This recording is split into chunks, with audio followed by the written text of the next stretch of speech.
Praise the Lord, everyone. It is my immense pleasure to welcome you all to Mahanaim TV. Mahanaim TV पर एक बार फिर से आप सभी का स्वागत हो. And I would like to read from the Word of God from Psalms chapter 138. I will praise you, O Lord, with all my heart. Before the gods, I will sing your praise. I will bow down toward your holy temple and will praise your name for your love and your faithfulness. For you have exalted above all things your name and your word. Though I walk in the midst of trouble, you preserve my life. You stretch out your hand against the anger of my foes. With your right hand you save me. The Lord will fulfill his purpose for me. Your love, O Lord, endures forever. Do not abandon the works of your hands. Hallelujah. वो खुदा आपको ज़रूर बचाएगा हर बुरी परेशानी से जो आपके पास आएगी. आप बस उसके नाम को ऊंचे पे उठाते रहिए और उसका कलाम जगह जगह बांटते रहिए.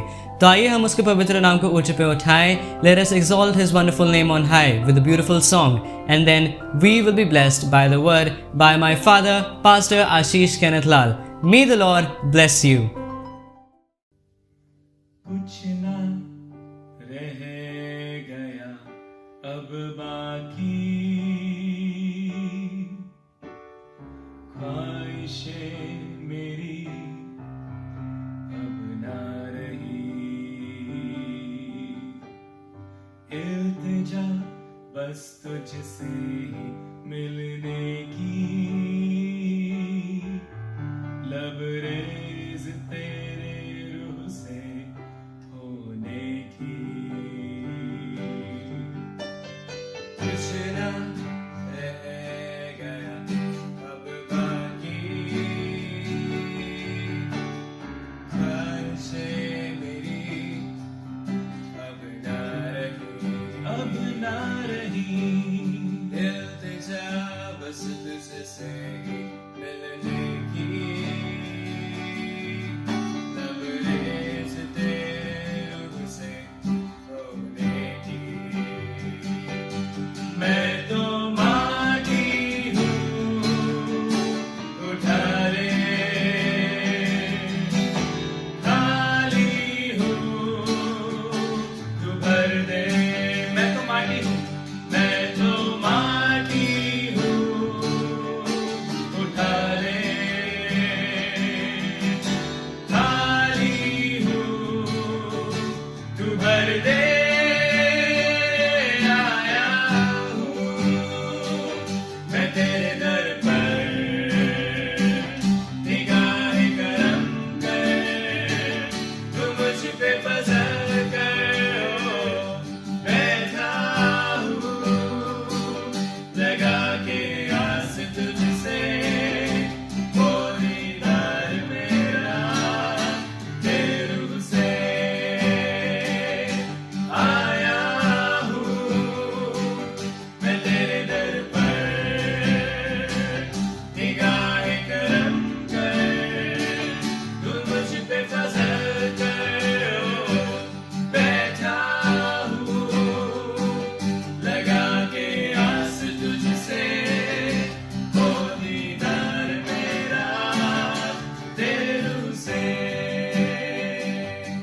वो मुलाकात यीशु से, क्या आप कह सकते हैं? वो मुलाकात यीशु से, रूह से अपने तू चला मुझको, रूह में तेरे अब मैं बढ़ सकूं. बढ़ता रहूं गहराइयों में, ले चल प्रभु, महरूम तेरे रूह से मैं ना रहूं. रूह से अपने तू चला मुझको, चला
कर बैठा हूँ, लगा के आस तुझसे हो दीदार मेरा तेरे रूह से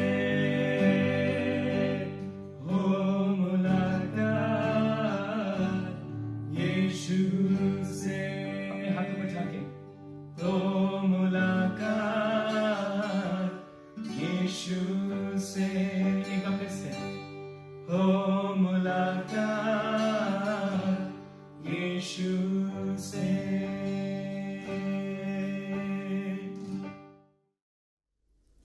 praise the Lord.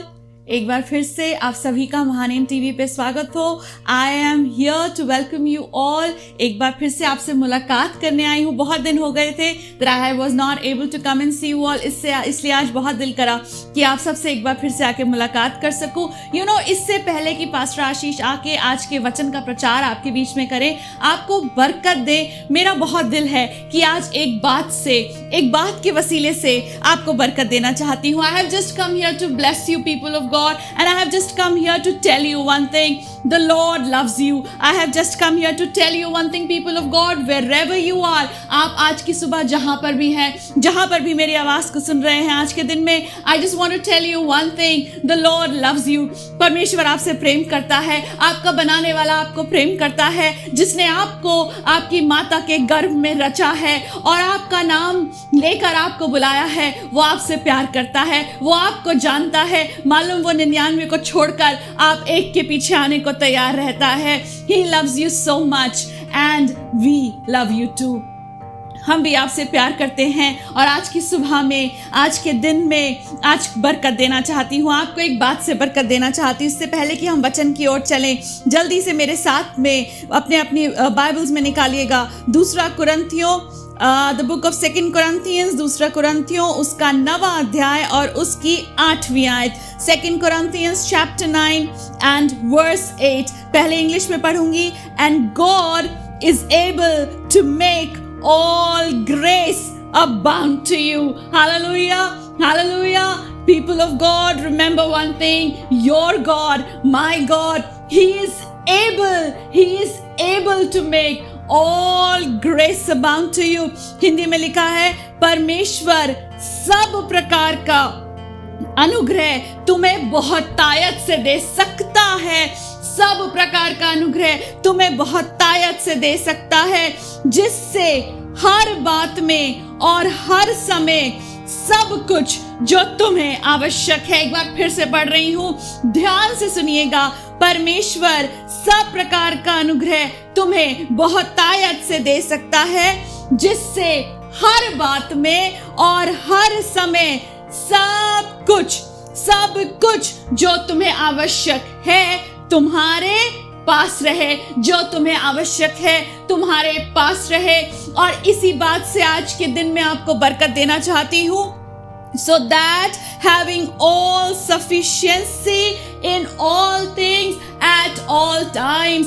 People of God, I want to bless you.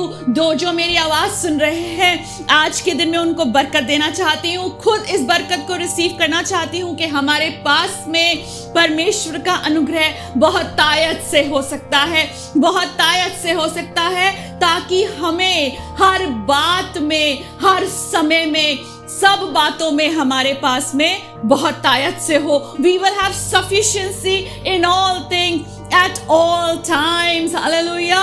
People of God, you are blessed. You are blessed because you have an able God. You have a God who is able to make all grace abound to you. All grace abound to you. You have a God. इस बात को याद रखिएगा, आपका परमेश्वर वो है जो सारे अनुग्रह को हर वक्त, हर समय, सब बातों में बहुत तायत से कर सकता है। मालूम कर कब सकता है? चलिए थोड़ा सा होमवर्क आपको देके जा रही हूँ। मालूम कर कब सकता है? ये अपनी बाइबल्स में खुद आप इस बात को पढ़िएगा।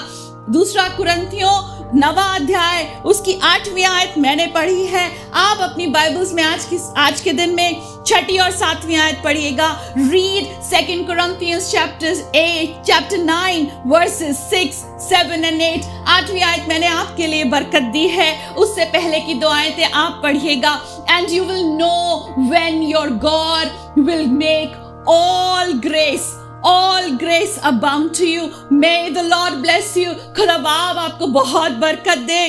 परमेश्वर जो आपसे प्रेम करता है वो आपको बरकत देने के लिए तैयार है। इस वचन से जो पास्टर आशीष आके अब आपके बीच में बांटने को है, उससे आपको बरकत मिले। May your families be blessed, may you be blessed, and may the Lord make all his grace abound to you। In the name of Jesus, I pray for you। May you be blessed always।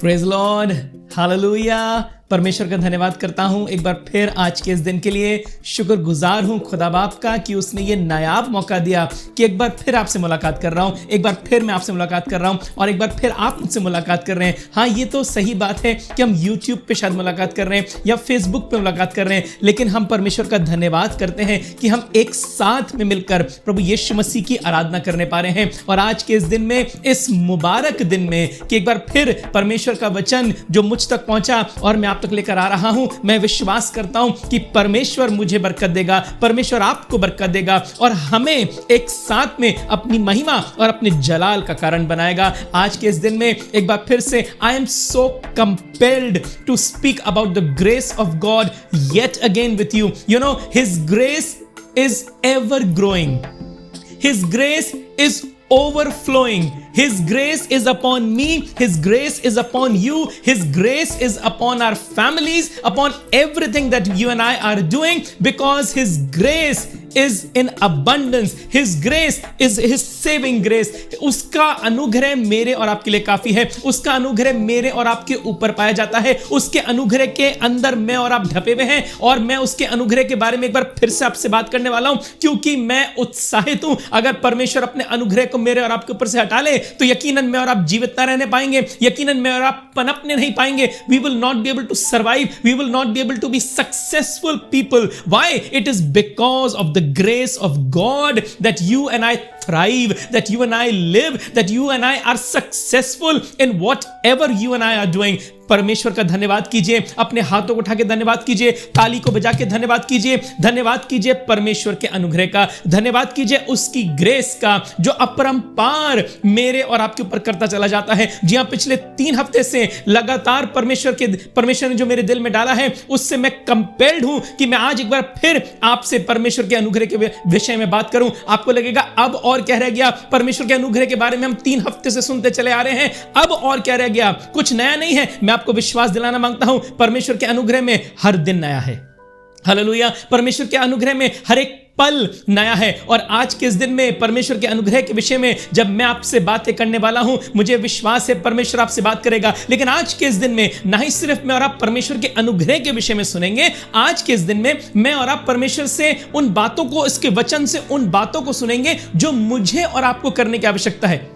अजीब सी बात कर रहे हैं, अभी तो हम परमेश्वर के अनुग्रह की बात कर रहे थे, अब मुझे कुछ करना पड़ेगा, ऐसा कहां लिखा है वचन के अंदर। मैं आपको परमेश्वर के वचन की एक आयत से उत्साहित करना मांगूंगा। परमेश्वर की वचन की एक आयत अगर आप मेरे साथ में निकाल लें, ये आपको मिलेगी यूहन्ना की इंजील उसका 15वां अध्याय, यूहन्ना की इंजील उसका 15वां अध्याय, Gospel according to Saint John chapter 15 and verse 4।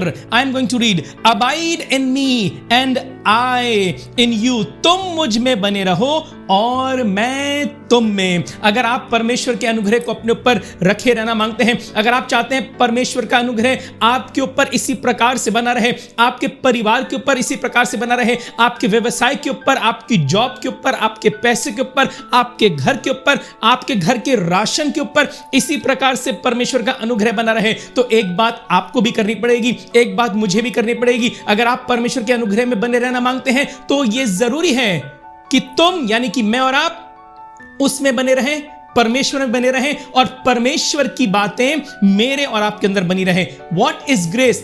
God is grace, Jesus is grace, he is grace and he wants us to be found in him. हम उसके अंदर बने रहें, हमारा उसके अंदर बने रहना हमारी उन्नति का कारण है प्रियो। जी हां, मेरा परमेश्वर में बने रहना मेरी उन्नति का कारण है। मेरे परिवार का परमेश्वर के अनुग्रह में बने रहना मेरे परिवार की उन्नति का कारण है। और परमेश्वर का अनुग्रह परमेश्वर में पाया जाता है, परमेश्वर का अनुग्रह उसके वचन में पाया जाता है। और इसके परमेश्वर के वचन में अगर मैं और आप बने रहेंगे, परमेश्वर में अगर मैं और आप बने रहेंगे, तो परमेश्वर के अनुग्रह के अंडर मैं और आप बने रहेंगे। Hallelujah. If you want to be found in the grace of God, then I need to abide in my God, you need to abide in your God. You and I need to abide in the word of God. And then when you and I will abide in him and he will abide in us, the grace of God will be found in our lives. Hallelujah. We need to abide in the grace of God. This is my word for you and for me today. Abide in the grace of God. And to abide in the grace of God, you and I need to abide in God. अगर आप अनुग्रह में बने रहना मांगते हैं तो आपको परमेश्वर में बने रहने की आवश्यकता है। तब परमेश्वर का अनुग्रह जो विराट है, जो अपरंपार है, जो खत्म नहीं होता, जो बहता चला जाता है, उस अनुग्रह के अंदर मैं और आप बने रहेंगे। जब मैं और आप ये ठान लेंगे कि हां, मैं परमेश्वर में बना रहूंगा और परमेश्वर की बातें मुझ में बनी रहेंगी। सुनिए परमेश्वर का वचन आगे क्या कहता है। 15वां अध्याय 4थी आयत, तुम मुझ में बने रहो और मैं तुम में। सुनिए, जैसे डाली यदि दाखलता में बनी ना रहे तो अपने आप से नहीं फल सकती, वैसे ही तुम भी यदि मुझ में बने ना रहो तो नहीं फल सकते। अगर डाली दाखलता में बनी ना रहे तो अपने आप से फल नहीं सकती। सोच के देखिए, पत्ते, फल और फूल किसके अंदर लगते हैं? डाली के अंदर लगते हैं। डाली अगर ये सोचने लगे कि इस पेड़ की खूबसूरती मेरी वजह से है, क्योंकि फल तो मुझ में है, हरे भरे पत्ते भी मुझ में पाए जाते हैं, फूल भी मेरे अंदर लग रहे हैं और इस पेड़ की शोभा तो मैं हूं। I am beautifying this tree, this trunk of the tree has no beauty of its own. It is because of the branch. It is because of me that I am the branch. I have leaves in me. I have fruit in me. I have flower in me. Everything is in me. And I make this trunk look beautiful. तो ये डाली की बहुत बड़ी गलतफहमी है, क्योंकि जब ये डाली काट दी जाए अगर और उसको जमीन पे फेंक दिया जाए, रहेगी पेड़ के पास में, लेकिन पेड़ से जुड़ी भी नहीं है। समझिए, पेड़ से जुड़ी भी नहीं है, पेड़ के पास में कट के डाल दी गई। थोड़े समय में आप खुद जाके देख लीजिएगा, वही डाली जिसमें अभी तो हरा भरा था सब कुछ, वो हरे भरे पत्ते अब सूखने शुरू हो जाएंगे। वो फल जो उसके अंदर लगा था अब वो सड़ना शुरू हो जाएगा। क्यों? क्योंकि वो डाली दाखलता से अलग हो गई है, वो डाली दाखलता से दूर हो गई है, उसने अपने आप को दाखलता से अलग कर लिया है। पता क्या जरूरी था? अच्छा तो ये होता कि वो डाली दाखलता से बनी रहती, क्योंकि उसका पोषण, the nourishment of the branch was coming from the trunk. It was coming from the trunk which has its roots in the ground. It is very well grounded. It has its roots from there, and the nourishment to the branch is coming from the trunk. ये तो बहुत जरूरी है इस डाली के लिए, ये तो बहुत जरूरी है मुझ डाली के लिए, बहुत जरूरी है आप डाली के लिए कि मैं और आप परमेश्वर के अंदर बने रहें, उसकी बातों में बने रहें। अगर आप फलवंत होना मांगते हैं, जी हां, परमेश्वर तो चाहता है कि आपके ऊपर अपने अनुग्रह को बना के रखे। जी हां, परमेश्वर तो चाहता है कि आप फलवंत हो जाएं, लेकिन फल लाने के लिए यह बेहद आवश्यक है, यह बेहद जरूरी है कि मैं और आप परमेश्वर के अंदर पाए जाएं, क्योंकि जब तक मैं और आप परमेश्वर में पाए जाएंगे, फल मुझ में बना रहेगा। हरे भरे पत्ते मेरे अंदर पाए जाएंगे, अच्छे अच्छे फूल मेरे अंदर लगते रहेंगे और वो मैं पनपने पाऊंगा। I will remain fruitful. I will not just be fruitful for a season, I will remain fruitful. Why? Because I am found in the trunk. I am the branch and I am found in the trunk and I am getting my nourishment. मैं उस अनुग्रह को पाता चला जा रहा हूं। अगर आप अनुग्रह में बने रहना मांगते हैं तो यह बहुत जरूरी है कि आप परमेश्वर में बने रहें, आप यीशु में बने रहें, उसकी बातों में बने रहें, उसकी बातें आप में बनी रहें। सुनिए परमेश्वर का वचन क्या कहता है, मैं दाख लेता हूं, तुम डालियां हो, जो मुझ में बना रहता है और मैं उसमें, वह बहुत फल फलता है, क्योंकि मुझसे अलग होकर तुम कुछ भी नहीं कर सकते। I am the vine, you are the branches, whoever abides in me and I in him, he it is that bears much fruit. From apart from me you can do nothing. अगर आप उसमें बने रहेंगे, अगर मैं उसमें बना रहूंगा तो बहुत फल लाएंगे, बहुत फल लाएंगे। थोड़े फलों की बात नहीं कर रहा परमेश्वर का वचन, बहुत फलों की बात कर रहा है, बहुत सक्सेस की बात कर रहा है, अबंडेंट लाइफ की बात कर रहा है, बहुतायत के जीवन की बात कर रहा है, अच्छे अच्छे काम करने की बात कर रहा है, अच्छी तनख्वाह की बात कर रहा है, व्यवसाय में उन्नति की बात कर रहा है, जॉब में तरक्की की बात कर रहा है। ऐसे समय में भी जब लगता तो है कि जॉब रहेगी कि नहीं रहेगी, व्यवसाय चलेगा कि नहीं चलेगा, लेकिन अगर आप परमेश्वर में बने रहेंगे, परमेश्वर के अनुग्रह में आप बने रहेंगे, if you will abide in the grace of God, then God is going to abide in you and God is going to make you fruitful by his grace. Hallelujah. अपने अनुग्रह के वसीले से, क्योंकि आप उसमें बने रहेंगे, परमेश्वर आपको बहुतायत से बढ़ के बरकत देने वाला है। सुनिए, आप उस व्यक्ति को जानते हैं ना, उस बच्चे को जानते हैं, जो एक बाप था, उसके पास में 2 बेटे थे और छुटके बेटे ने उससे कहा, मेरे पिता जो कुछ मेरा बनता है वो मेरे को दे दे। और आपको लगता है पापा ने ऐसे ही दे दिया होगा? मुझसे बेटे की बात कर रहा हूं मैं, पापा ने ऐसे नहीं दिया होगा। पापा ने कहा होगा, बेटा जो कुछ मेरा है वो तेरा है, सारी धन संपत्ति जो मैंने अभी तक अर्जित करी है वो तेरा है, तेरे भाई का है। उसने बोला, जी हाँ मुझे मालूम है, लेकिन जो कुछ तूने मेरे लिए रखा है वो मेरे को दे दे, मैं उसको अपने पास में लेके जाना मांगता हूं। बहुत हो गया, मैं तेरे साथ में इतने समय तक रखा, मैं अब जाना मांगता हूं। पिता ने बोला, ठीक है बेटा, अगर तेरी यही इच्छा है तो तू अपना धन संपत्ति ले ले, अपना हिस्सा ले ले और चला जा। और बाइबल में लिखा है कि उसने अपना धन संपत्ति लिया और वो वहां से चला गया। और उसके बाद में जब अकाल पड़ा, उसने अपना सारा पैसा उड़ा दिया। जब अकाल पड़ा, उसके पास में कुछ नहीं था। यह हवाला आपको मिलेगा लूका की इंजील, उसका 15वां अध्याय और उसकी 12वीं आयत से आप पढ़ना शुरू कर सकते हैं। उसके बाद में जब अकाल पड़ा, उसके पास में कुछ भी नहीं था। एक दिन वो अपने आपे में आया और उसने कहा कि मेरे से बहुत बड़ी भूल हो गई, मैं अपने पापा की ग्रेस से निकल के चला गया, मैं अपने पापा के अनुग्रह से निकल के चला गया। सब कुछ तो मेरे पास में था, बहुतायत से बढ़ के मेरे पास में था, लेकिन मेरी जरा सी गलती ने, मेरी जरा सी सोच ने कि मैं अपने आप सब कुछ कर सकता हूं, मुझे अपने बाप की आवश्यकता नहीं है, मुझे सिर्फ मेरा पैसा दे दे, मेरा हक दे दे, मेरा मालूस बाप दे दे, वो गाड़ी दे दे जो तूने मेरे लिए खरीदी है, वो घर दे दे जो तूने मेरे लिए वहां पे खरीदा है, जो कुछ मेरा है मेरे को दे दे, मेरे बैंक बैलेंस में जितने पैसे हैं वो मेरे को दे दे, जो तूने मेरे लिए एफडीज बना रखी हैं उनको तोड़ के मेरे को दे दे, जो पॉलिसीज तूने मेरे लिए ले रखी हैं वो मेरे को दे दे, बस मैं जाना मांगता हूं। लेकिन जब वो अपने आपे में आया, पता उसके ऊपर एक ऐसा समय आके पड़ा कि वो जाके सुअरों को चराया करता था और जो सुअर फली खाया करते थे वो तक उसको खाने को नसीब नहीं थी। लेकिन गलती उस बच्चे से एक हुई कि वो अपने बाप के घर से चला गया। अगर वो अपने बाप के साथ में बना रहता और अपने पिता की बातों को मानता चला जाता, कभी कभी ऐसा होता है ना कि मेरे और आपके लिए बहुत मुश्किल हो जाता है, हमें लगता है सारी बातें परमेश्वर तुम्हारी ही माननी पड़ेंगी, सारा तरीका तुम्हारा ही चलेगा, मेरा कोई तरीका नहीं है, मेरी अपनी कोई सोच नहीं है, मैं अपने तरीके से निर्णय नहीं ले सकता। Can I not take my own decisions? Can I not be my own ruler? Can I not start doing my life my way? Why am I supposed to listen to you every time? Why am I supposed to ask you about everything? You have given me brain, you have given me a good personality, my parents have given me a very good education, I have everything. Why is it necessary that I ask you about every decision of my life?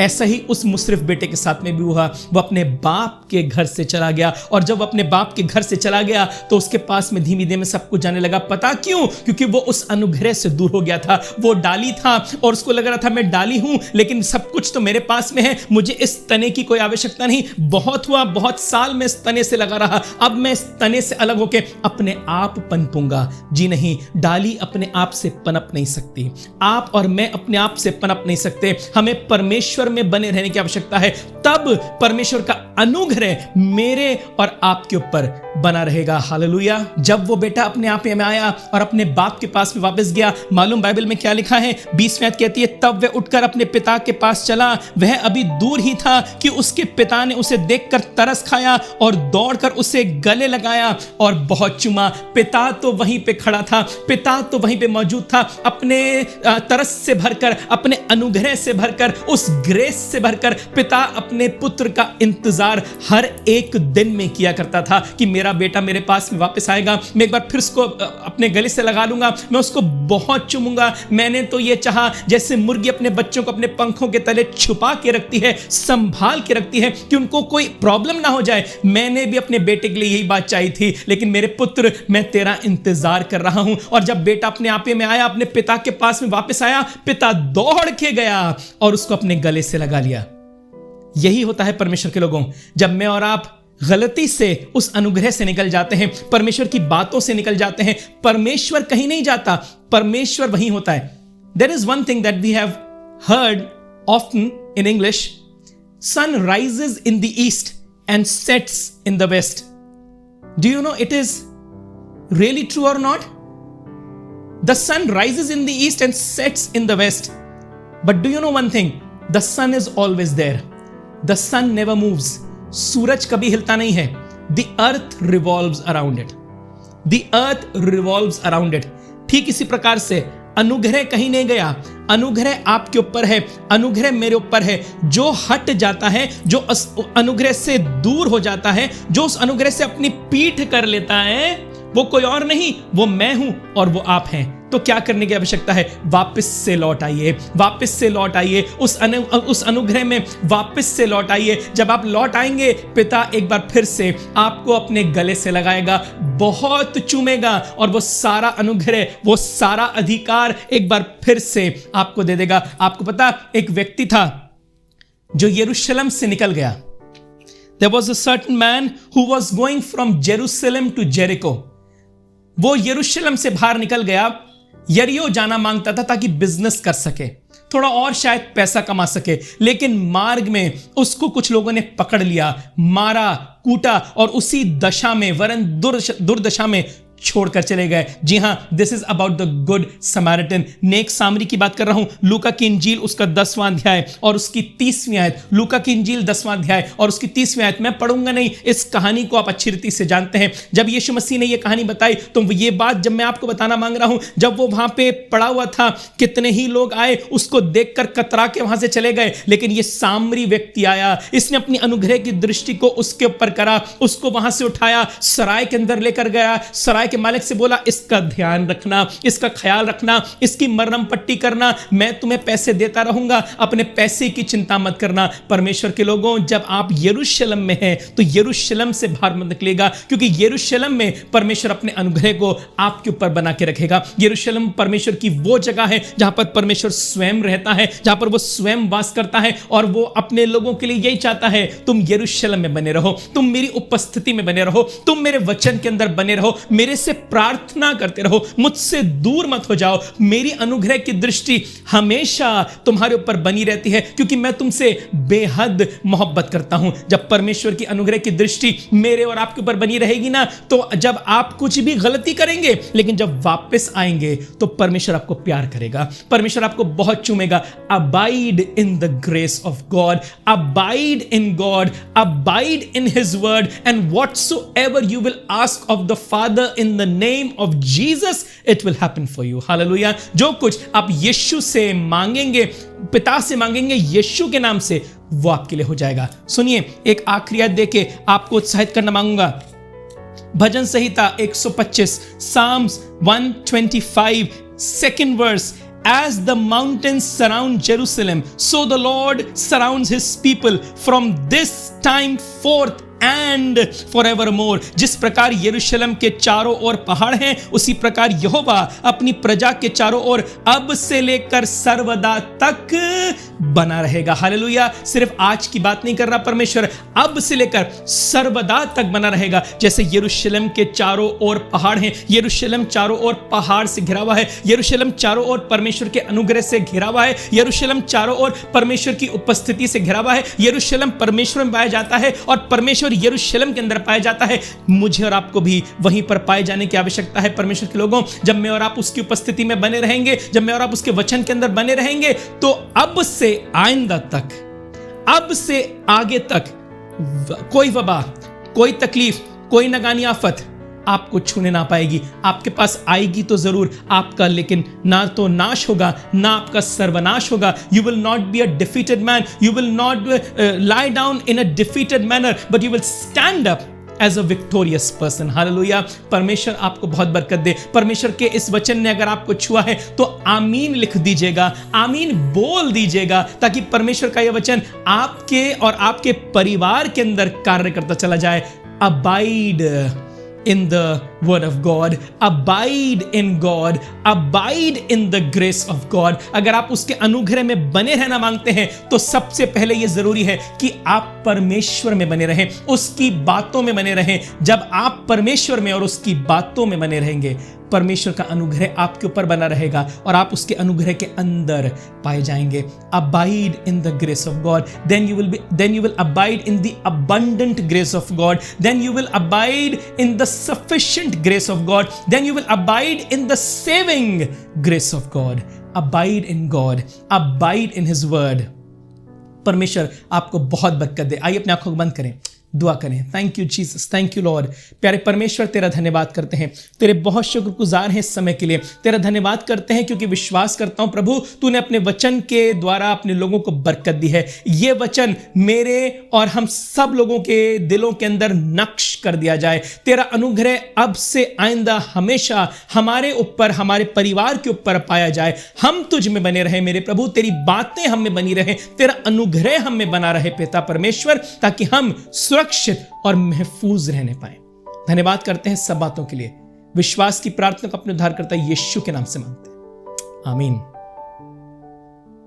May the Lord bless you. Have a beautiful and a blessed week ahead, ताकि परमेश्वर का अनुग्रह आपके ऊपर बना रहे और आप उसके अंदर पाए जाएं। परमेश्वर आपको आशीष दे।